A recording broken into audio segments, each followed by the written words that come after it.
Welcome back to Sales Insights with Sarah. This is the podcast for sales professionals and business leaders looking to implement new strategies and drive sales growth in their organisations. I'm your host, Sarah Downs, and my guests and I will be sharing with you some of our own experiences in business and sales insights to help you gain focus and take action. Hi everyone, and welcome back to the Sales Insights with Sarah podcast. So today the topic of conversation is, do our prospects always know what they need? And this has actually come from a few pieces of feedback I've had on my last episode, which was the importance of truly listening to our prospects. And some of these comments have been, thank you for the episode, it's been really helpful. But sometimes even when I listen, I don't believe my prospects actually know what they need.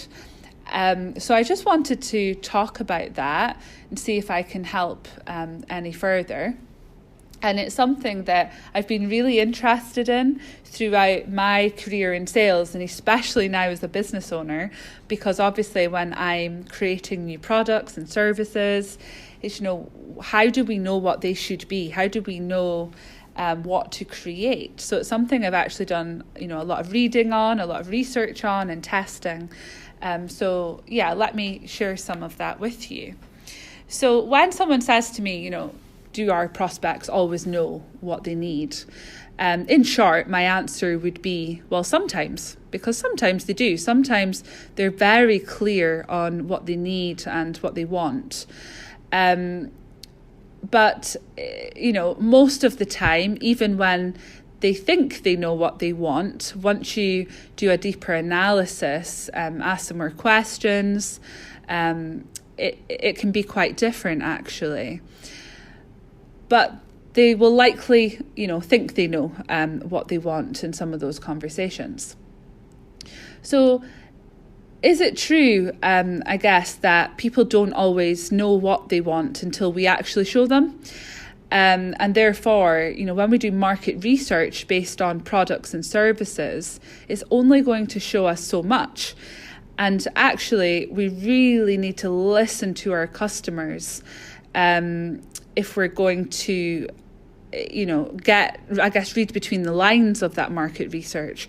Because if we're not having conversations with our customers and really listening, we're likely going to miss out on some of those really subtle insights, and then we'll therefore likely not be able to provide the best solution for the customer. And it comes back to that question, so should we listen to our customers or innovate on their behalf, if you like? Now, I personally believe that the best companies I've ever come across, and it's something that I certainly try to do in my own business, is have a mix of both. I think we need to listen to our customers and to be innovating continuously on their behalf. But I also believe that the companies that are really great understand how to do both and know how and when to switch between the two as well, depending on what they're hearing from that customer or the research that they have in front of them. And it actually reminds me of a quote from Steve Jobs, which I'll share with you. So he said, we're often told to listen to our customer and give the customer what they want. However, his own opinion on that was, our job is to figure out what they're going to want before they do. And I think that's really key, because quite often the customer understands the pain or the challenge. They know what's not working.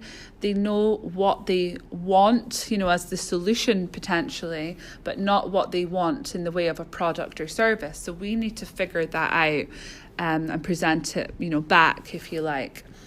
And that comes on to something Henry Ford once said, which was, if I ask customers what they wanted, then they would have told me a faster horse. Now, if Henry Ford had done a market research exercise back then, which would have probably been a bit more difficult than it would have been today, nobody would have said, I want a car, for example.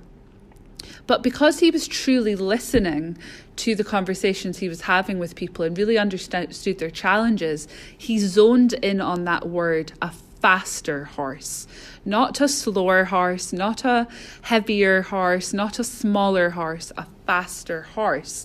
So he understood that his prospects were looking for speed. And he also understood the limitations of the current product, if you like, the limitations of a horse.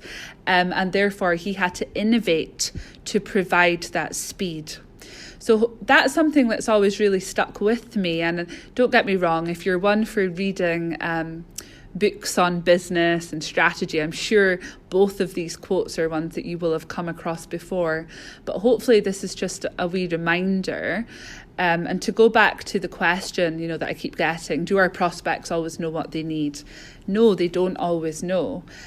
So as salespeople or business people, it's our job to really listen and then use what we're hearing, those really subtle insights and cues that you get during conversations to help you identify, do we need to do what they're saying? Or do we need to innovate on their behalf and create something that they don't even know they need yet? So I'm going to leave it at that. It's just a short episode today, but hopefully that really helps somebody that's listening. And I'll speak to you soon. Take care. Bye.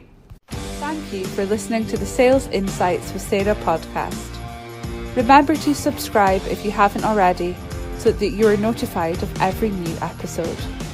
If you could take a few minutes to leave a review, it would be greatly appreciated. See you next time.